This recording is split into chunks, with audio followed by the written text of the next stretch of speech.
Hi YouTube, it's Boston Girl 5560, and I said I was going to start a single mother by choice series, and this one is how did I come to this conclusion? Like, what was my thought process? What did I have to think over to get here? Pros and cons. Well, to start with, I had to think, could I afford this? It'd be one income, even though people with two incomes live well beyond their means. I really had to consider, could I afford this? And at the time when I was thinking about it, the answer was no. I was in a house that was upside down majorly. I couldn't have gotten rid of it if I wanted to or made any money off of it. Renting it would have been a chore because the rent rate was less than my mortgage. So I knew my first order of business was getting out of this house. Whether that be renting it and getting out of the house or selling it and getting out of the house. I knew that, too much of my income was going towards the house, and it was a good buy when I got it in 2003, but in 2013 or 2012, it was not a good buy anymore. And I knew it would hinder me having children if I stayed there, because, with bills in the house, it was just too much. Luckily, I got a short sale. Woo! Short sale. And they took it off my hands, and someone bought it for a very, very low rate, which I don't give a damn as long as they got it. And they're actually renting it out. So that was my first order of business, was getting rid of that house because I knew I couldn't afford kids with that house. How was I going to do it was my second question, because, I talked to a bunch of people. I've watched a lot of YouTube videos, which, most people talking about this are lesbians. I'm not a lesbian, but, it was a lot of good information, and I respect the cause of having a baby, regardless of what your orientation is. So they, how was I going to do this? Was I going to use a sperm donor?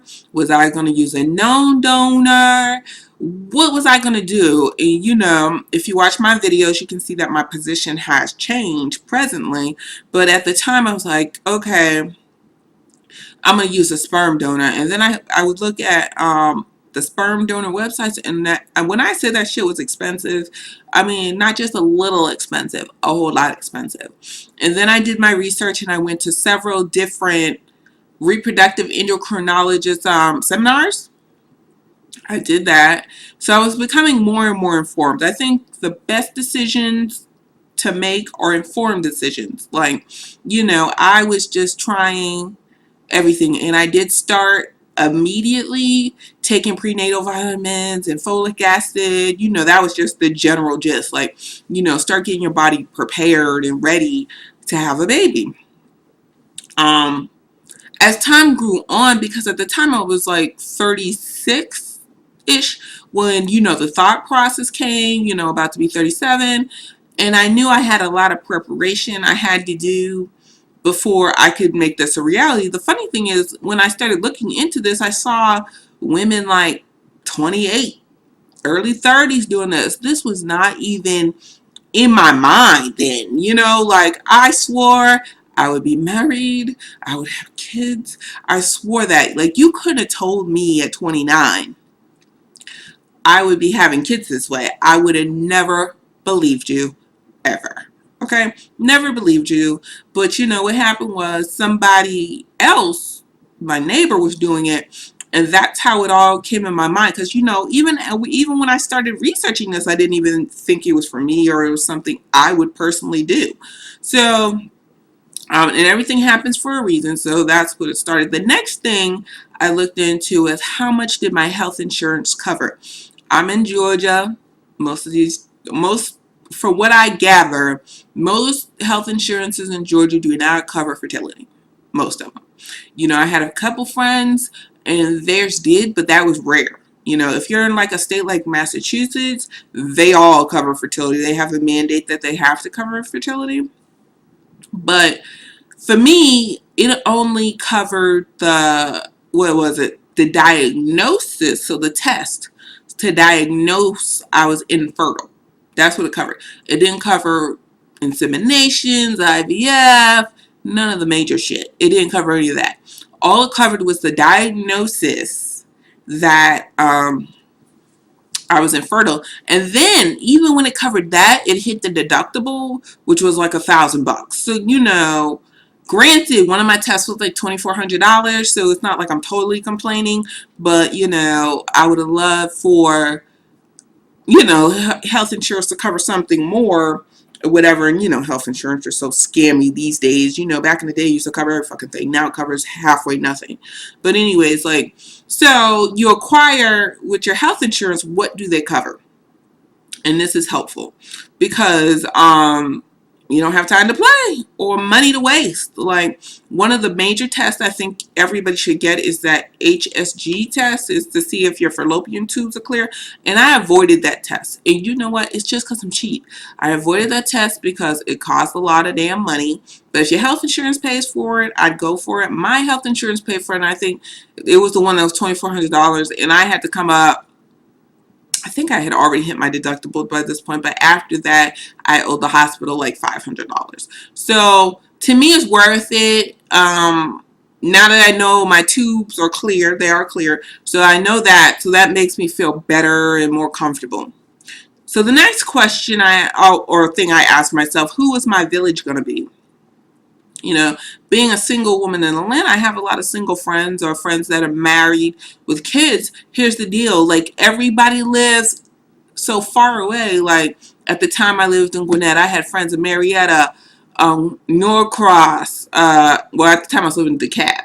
And they're all over the place. Nobody lives like down the street. I mean, I had a few neighbors, but no core village. You know what I mean? That I could depend on to help me in any situation. Like, maybe they'll babysit every now and then, but I need day-to-day help. So, I enlisted my family, and I had a long conversation with them. First of all, I had to convince them that this wasn't blasphemy of me trying to have this baby by myself, and that I could do it, and why it was important to me, and why it was now or never. And I had to go through all those logistics with them first. So now they are all on board. They are all excited, and they all want it to happen, just as bad as I do. And they also agreed to be my village. Now, granted, they're in another state, so that is where I would be, if this when this happens. Let me not say if.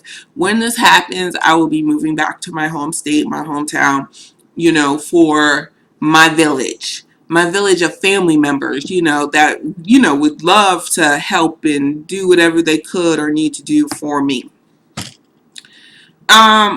Why was getting to know other single mother by choice valuable?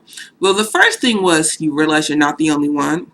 Especially if you had the vision of being married to and having kids that way. Like, it was nice to know that there were intelligent, beautiful women who never got married. And it wasn't a black thing either, because they say 70% of black women don't get married. Well, most of these people I met or talked to were white women. So that kind of blew my mind, because I assumed all white women get married. I know that's not true, but in my realm of the black woman not getting married, but 60, no, not even 80% of these women were white, and they were, the key too was they were highly intelligent. They had very high power jobs. Not everybody, but most of them had very high power jobs. And maybe they gave up the whole dating thing, or it didn't work out for their career, whatever the case may be.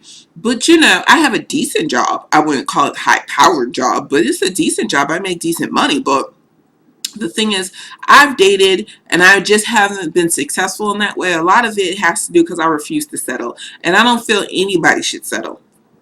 But it's nice to have a sounding board of other women that have been through the same thing. I mean, you don't understand the comfort when, I talked to another single mother by choice friend, and I'm like, I didn't want to be here. This is not my dream. This is not what I wanted to do. But not being a wife and not being a mother is two totally different things. Like, I could be a wife any old time of my life. There's 50, 60, 70, 80-year-olds getting married, but I don't have that longevity to be a mother. And up to this point, I had tried my best not to be a single mother. You know what I mean? That was my point. But now, I'm established, I'm old enough, I can do all those things. So then I also had to think, would I feel guilty about my child not having a father? And I don't, the answer is no. You know, people adopt kids single, people have kids single all the time. And I've seen people with two parents that, you know, two parents and they came out shitty as hell. So you can't say, I think my heart is in the right place regardless who agrees with me or doesn't agree with me. I really don't care. At this point, it's my life and that's what I'm going to do. So those were some of the questions I asked myself. And just like the question of could I afford it, I knew this was something I wanted to do. So I had to make changes in my life so I could afford it, you know, so I could get this done and financially handle it, you know. Anyways, so those are the things I did. You know, I had to work out for myself, and I'm sure people have a different array of questions or problems or things they might need to work out. If you have any questions or concerns, please let me know. Bye, YouTube.